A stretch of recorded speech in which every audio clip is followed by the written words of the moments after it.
darurat hukum keadilan. Nah, berikutnya teman-teman, ini video ke-15 ya. Di bagian ke-15 ini saya hanya ingin menjelaskan bahwa sebentar. Nah, sebelumnya saya ingin membacakan salah satu instruksi dari Kapolri Jenderal Listio Sigit Prabowo, mengatakan pasal karet dalam Undang-Undang Informasi dan Transaksi Elektronik atau Undang-Undang ITE kerap digunakan untuk mengkriminalisasi. Ini saya bacakan bagian dari pledoi saya, pledoi pribadi yang saya siapkan. Pasal-pasal yang dianggap karet di dalam undang-undang ini tentunya berpotensi untuk kemudian digunakan untuk melaporkan atau saling melapor, atau lebih dikenal dengan istilah mengkriminalisasikan, kata Sigit pada Senin 15 Februari 2021. Lalu beliau mengatakan bila perlu, kalau memang tidak berpotensi menimbulkan konflik horizontal, nggak perlu ditahan, proses mediasi. Dan untuk terkait kasus saya, sudah 3 kali melakukan mediasi tapi tetap ditahan. Kata Listio Sigit, tapi yang sifatnya pencemaran nama baik, hoax, lalu yang masih bisa diberikan edukasi, laksanakan edukasi dengan baik, pungkas Listio. Kapolri juga mengatakan bahwa yang berhak melapor harus korbannya dan tidak boleh diwakilkan. Ya. Bagaimana dengan kasus saya? Siapakah yang melakukan laporan? Saya akan tunjukkan teman-teman. Saya tunjukkan di layar. Ya. BK 1212JG, saya tunjukkan STNK-nya. Screenshot STNK yang beredar di media. Di sini bisa kita lihat BK 1212JG, nama pemilik adalah Jody Anggara Ginting. Jody Anggara Ginting. Lalu si pelapor, saya akan baca di BAP. Nama pelapor adalah Johansen Ginting. Pekerjaan Polri, umur 48 tahun. Ternyata yang melaporkan kami adalah bapaknya pemilik mobil ini. Jadi bukan si pemilik mobil langsung. Dan saya akan bacakan juga pendapat dari saksi ahli pidana yang dihadirkan oleh JPU. Nah, di salah satu keterangan dari saksi ahli, di sini disebutkan bahwa saksi ahli menerangkan bahwa kendaraan Honda Jazz dengan plat nomor BK 1212JG di dalam surat kepemilikan kendaraan adalah milik anaknya yang bernama Jody Anggara Ginting. Lalu PH saya menanyakan di persidangan, apakah orang tuanya dapat melakukan laporan terhadap pencemaran nama baik? Dijawab oleh saksi ahli pidana, seharusnya tidak bisa. Saksi ahli juga menerangkan, bila mana unsur-unsur dalam pasal 45 ayat 3 Undang-Undang ITE nomor 11 tahun 2016 tidak terpenuhi, maka para terdakwa tidak dapat dijatuhkan pidana. Saya bacakan juga keterangan lain yang menarik sekali, karena saksi ahli ini dihadirkan oleh JPU, tapi pada persidangan kemarin justru positif, penilaiannya positif, keterangan yang dia berikan itu justru positif, meringankan kami justru.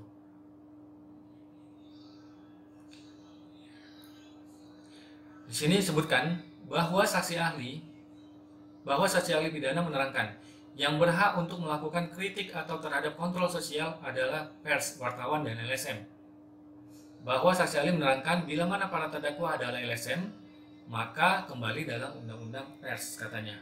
Bahwa saksi ahli menerangkan orang yang bukan atau tidak menyebutkan sesuatu di dalam konten akun YouTube tersebut seharusnya tidak terlibat dan kasusnya harusnya dipisahkan, bukan dijadikan satu. Ini maksudnya saya ya teman-teman, karena di dalam video pada klarifikasi sebelumnya saya sudah tunjukkan bahwa perkataan nunggak yang menjadi masalah itu tidak pernah saya sebutkan sama sekali dan seharusnya dipisah kasusnya.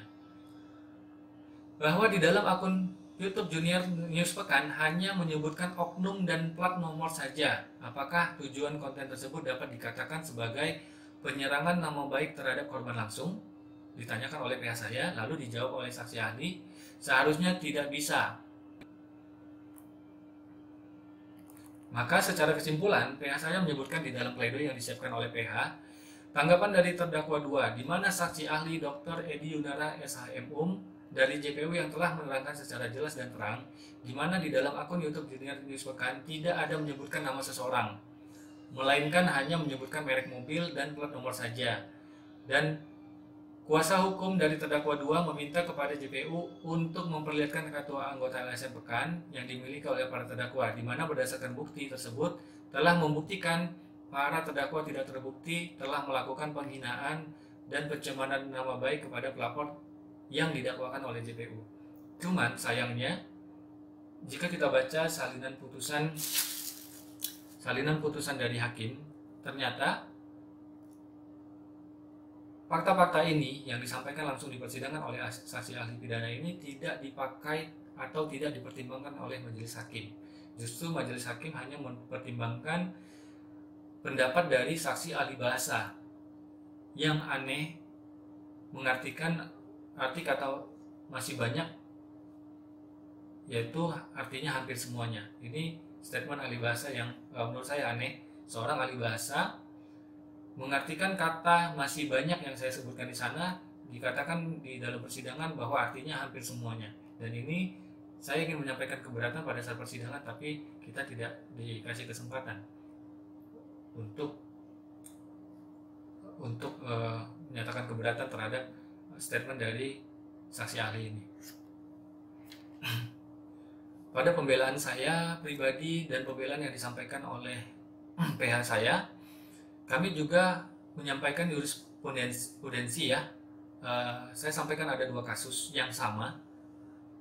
Saya sampaikan di pembelaan saya, di pledoi saya, pada kasus yang sama, Hakim PN Bima memutus bebas Khairuddin M. Ali, Koordinator Bidang Pengawasan dan Hubungan Antar Lembaga Panwaslu di Bima, didakwa pelanggaran Undang-Undang ITE, dugaan pencemaran nama baik akibat postingannya di Facebook. Karena tidak pernah menyebut nama orang, hakim berpendapat penyebutan nama orang dibarengi dengan tuduhan adalah unsur penting dalam pidana penghinaan. Dan ini terdakwanya bebas ya, divonis bebas. Atau saya bacakan kasus kedua. Atau dalam kasus dugaan pencemaran nama baik lainnya dengan terdakwa Yusniar pada PN Makassar tanggal 11 April 2017 yang divonis bebas oleh hakim sebab dalam status Facebook yang bersangkutan tidak menerangkan nama siapa yang dimaksud. Sementara dalam dakwaan Yusniar dijerat dengan pasal 5 dan pasal 27 Undang-Undang ITE. Sumber media online. Saya menyampaikan ini di pembelaan saya karena ini ada 2 kasus yang sama dan sama seperti yang terjadi pada video kami tidak pernah menyebutkan nama orang karena kami tidak mengenal siapapun pemilik mobil-mobil yang kami sorot tersebut, terutama terhadap mobil Honda Jazz BK 1212JG. Tidak pernah kami menyebutkan siapa namanya karena kami tidak kenal. Kami hanya menyebutkan BK 1212JG dan saya pribadi hanya membacakan hasil yang muncul dari website Isamsat BPPRD Provinsi Sumut. Tidak pernah mengatakan menunggak. Nah, pertanyaannya kenapa majelis hakim memutus kami terbukti bersalah dan memvonis kami 8 bulan penjara? Ya, itu yang aneh.